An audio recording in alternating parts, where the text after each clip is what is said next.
Periods are a monthly bleed for the majority of women. Typical periods, you would bleed between 24 to 38 days, although it can vary by up to 8 days. And you may bleed between 4 to 8 days.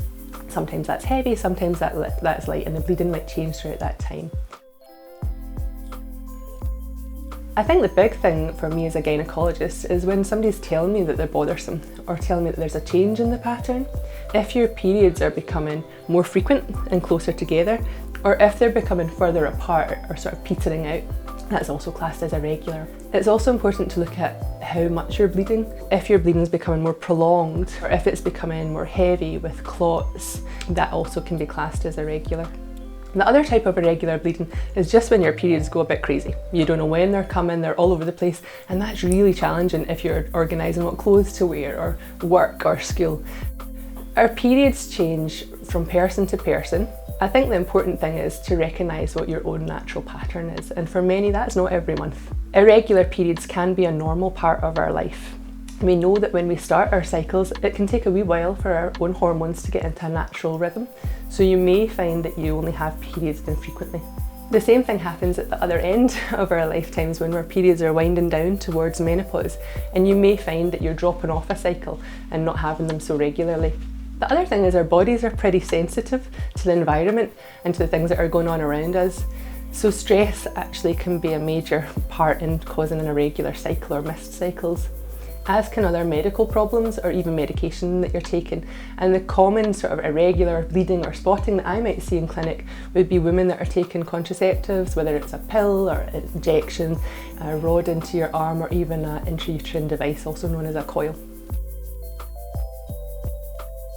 We do get interested when you have bleeding or spotting between your periods. When you're getting prolonged bleeding with no gap or break or relief, and also if you're getting bleeding after sex. The big thing is if you notice your periods are disappearing is, first of all, if you're sexually active, to check you're not pregnant. Also to consider infections such as chlamydia and gonorrhea, because catching these early and treating these prevents you having problems later on down the line, and they can present with spotting in between your periods. It's important that you do ask somebody about those symptoms because they can signal other underlying problems. But actually the majority of irregular bleeding, if we see you, hopefully we can reassure you that you have an easily treatable condition. And that may be something such as having a polyp within the womb or on the cervix, endometriosis, which is an important diagnosis as part of moving forward with your menstrual health and well-being. Or it may be something like fibroids. If you are having irregular bleeding or bleeding that's different from normal, the first thing I would say is speak to somebody that you trust, because actually a problem shared is a problem halved. And we want women to be confident in themselves and confident in their bodies, and you may find that the symptoms you're experiencing are very common and somebody else has had them as well.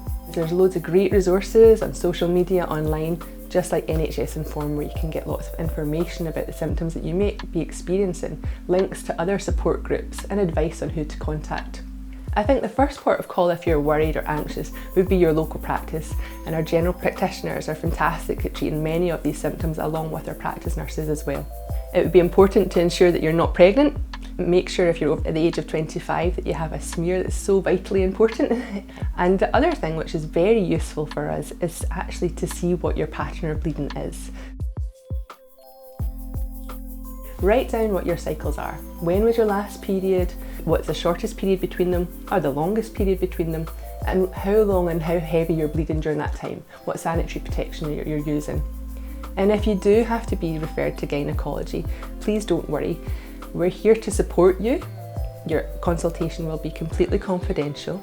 I know it's intimidating to come up to gynaecology, and most women are anxious, but we're really passionate about ensuring that you have good menstrual health, that you feel in control of your body, so that you can look forward to the future.